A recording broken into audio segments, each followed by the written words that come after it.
to disperse those crowds. Somebody who was inside the convention center all afternoon for us and listened to the president's speech firsthand with those crowds. Dennis Welch standing by with that report. Dennis.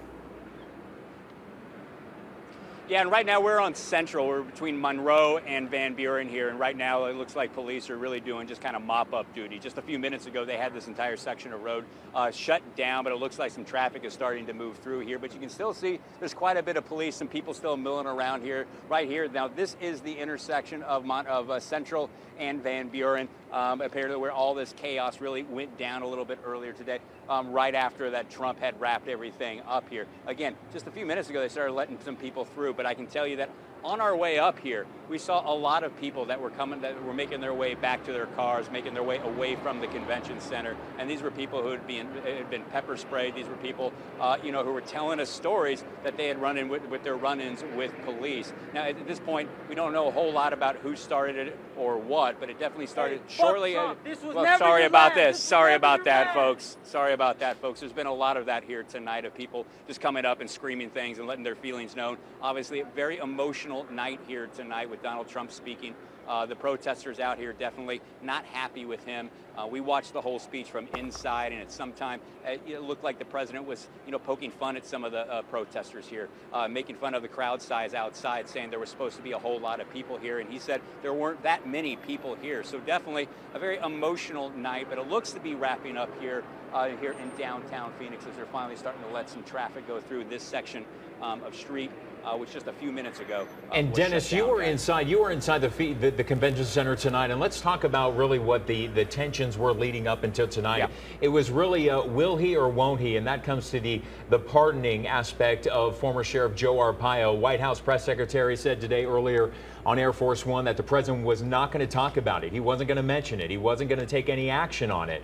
But during the rally speech today, the president insinuated that he will be pardoning the former sheriff. You were inside of it. Your take on what you heard from the president tonight, and do you think what he said inside that rallying speech, do you believe that incited some of the crowd tonight? Well, I think it's definitely going to work up this crowd. A lot of the protesters out here, a lot of the emotions here are wrapped around that issue of Sheriff Joe Arpaio. Now, we've been covering that story for years. As a reporter, the entire time I've been reporting here in Phoenix, I've covered Sheriff Joe Arpaio. Many of these folks out here tonight have been looking for justice for years for Sheriff Joe Arpaio. That conviction to them was validation for everything they've been claiming about Sheriff Joe for years. Now, for Donald Trump to come into town, he didn't pardon him tonight, but he basically said it's going to happen, that he thinks Joe is going to be okay. He's going to take care of everything in the future. A lot of people are going to hear that as a pardon in waiting. And for them, that is justice being taken away from them. No matter what you think about, no matter what you happen to think about, oh, we got an arrest right over here. I don't want to stop myself in the middle of thought there, but we do have somebody here who's apparently been arrested by Phoenix PD, being taken by police and being put in the back of a car there. As you can see, there are 3 police officers right there. They've got a plastic bag. Looks like somebody else here has been arrested. All right. Again, you see the brass knuckles right there. Do you see the brass knuckles? Right there. You see the brass knuckles? Yeah, you can see, obviously, they confiscated some brass knuckles from one of the people who were out there, the agitators who were out there today. And Dennis, to your point, if in fact President Trump had pardoned Arpaio tonight, we might be looking at a much different situation still happening out there. His exact words were, "I'll make a prediction. He's going to be just fine tonight. I won't do it tonight because I don't want to cause any controversy." Needless to say, controversy exists. Go ahead.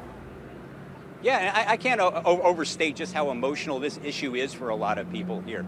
Now, remember when the conviction came down, the criminal conviction for Sheriff Joe, there were a lot of celebration for his critics, but it was a tempered celebration. These were people who were telling me that night, they were saying, look, justice has finally come, we think, but we're going to hold off until we see the sentencing to see what happens to Sheriff Joe, because they were telling me that they thought the president was going to step in at any time, and for them, again, they would feel like justice was taken away from them. And when a lot of people start feeling like that, they get very emotional, and you can possibly see chaos just erupt like we did tonight.